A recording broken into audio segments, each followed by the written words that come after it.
Hello, everyone. Welcome to the episode of the BG Show. I'm here to do a spoiler review for the season finale of The Penguin, episode 8. I'm going to be getting right into spoilers, so if you haven't seen the episode yet, go watch it. I actually did my first ever watch along, so I recorded my full reaction to the episode.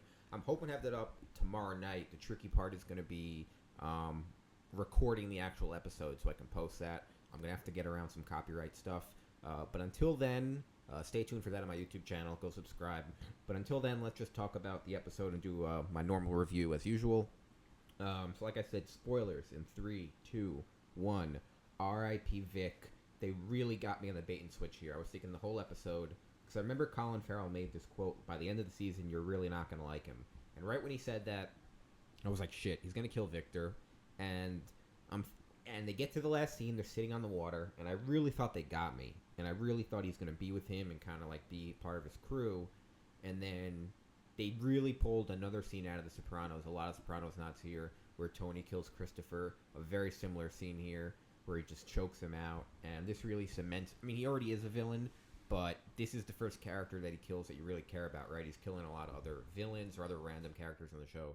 This is the first time that he really kills someone that we care about. And, yeah, pretty... I mean, I don't want to say a great scene because it's a sad scene. I don't want to sound weird because he's getting choked out. But just in purposes of the show, I thought it was a really effective scene. And the fact that he choked him out instead of just shooting him, I thought was slower and it made it more dramatic and more messed up. The stuff with his... And also another part about Victor was, I was thinking the whole time, how is he possibly going to fit into the Batman? Like, if he's part of his crew and Batman shows up, Victor's going to be there. And it's no disrespect to the actor. I just didn't really see him in a Batman movie in this role. So I thought it made sense to kill him off, especially after he didn't kill his mom. And let's get into the mom stuff, which was probably even more disturbing than him killing Victor because it just cements him as a sociopath, what we thought all along. There's this whole kind of torture scene where Sophia, who fucks up this whole episode, we'll get to that. But there's this whole torture scene where she threatens to cut off his finger, and basically she wants the Penguin to admit that he killed his brothers.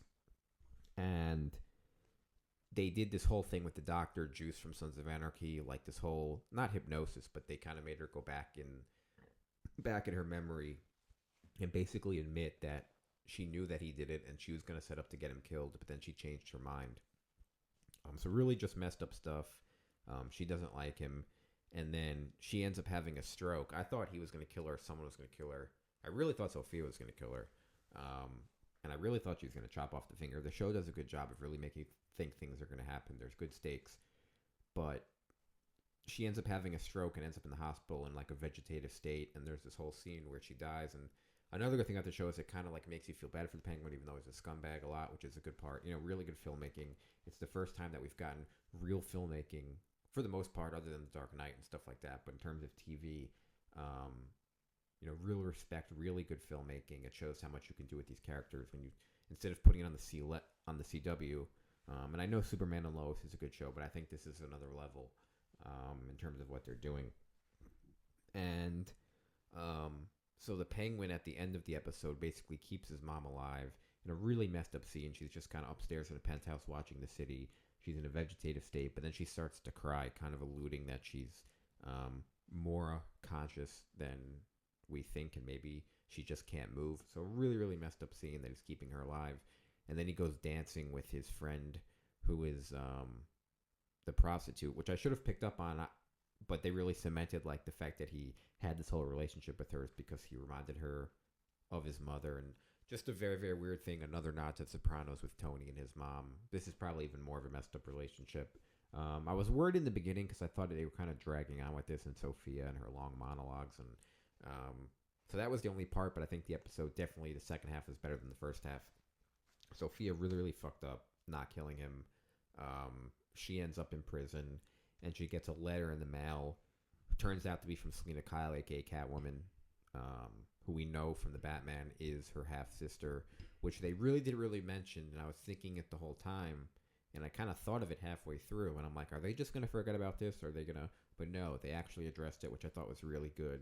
Tied up a huge loose end, so that was good. And then the episode ends with the bat signal going off, which... It's frustrating, but I think it's a good tease because we know we're getting the Batman 2. It's not going nowhere, and I didn't really think Pattinson was going to show up. I thought maybe we'll get Bruce Wayne, but not Batman, even in a scene. But that's a big ask. Although I still think we maybe could have gotten Bruce Wayne in an interaction with Sophia, something like that. I think it could have been cool, with the resources that HBO has.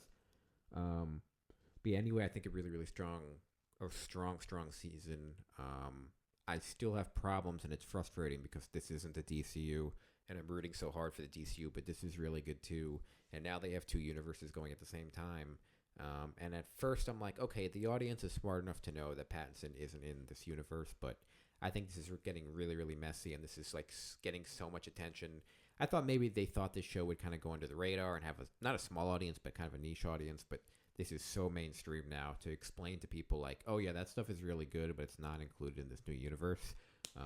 It's going to be tricky. I'm going to do another video on that. But yeah, I thought this was a strong season of TV. I enjoyed doing the reaction, so stay tuned for that. I'm gonna, like I said, just gonna have to figure out how to record this episode because when I record it on HBO Max, it blacks out and it doesn't let me do it. But yeah, this is my new setup. If you're a returning listener, I got the American flag now. I'm gonna put shelves up and kind of rework all of this. Got rid of the desk. I'm gonna get a new chair, but more casual. I like recording a lot more like this, so I'm excited for the future of the channel, for the future of DC and just everything in general. Thanks, guys, for watching, and as always, I'll see you on the next one.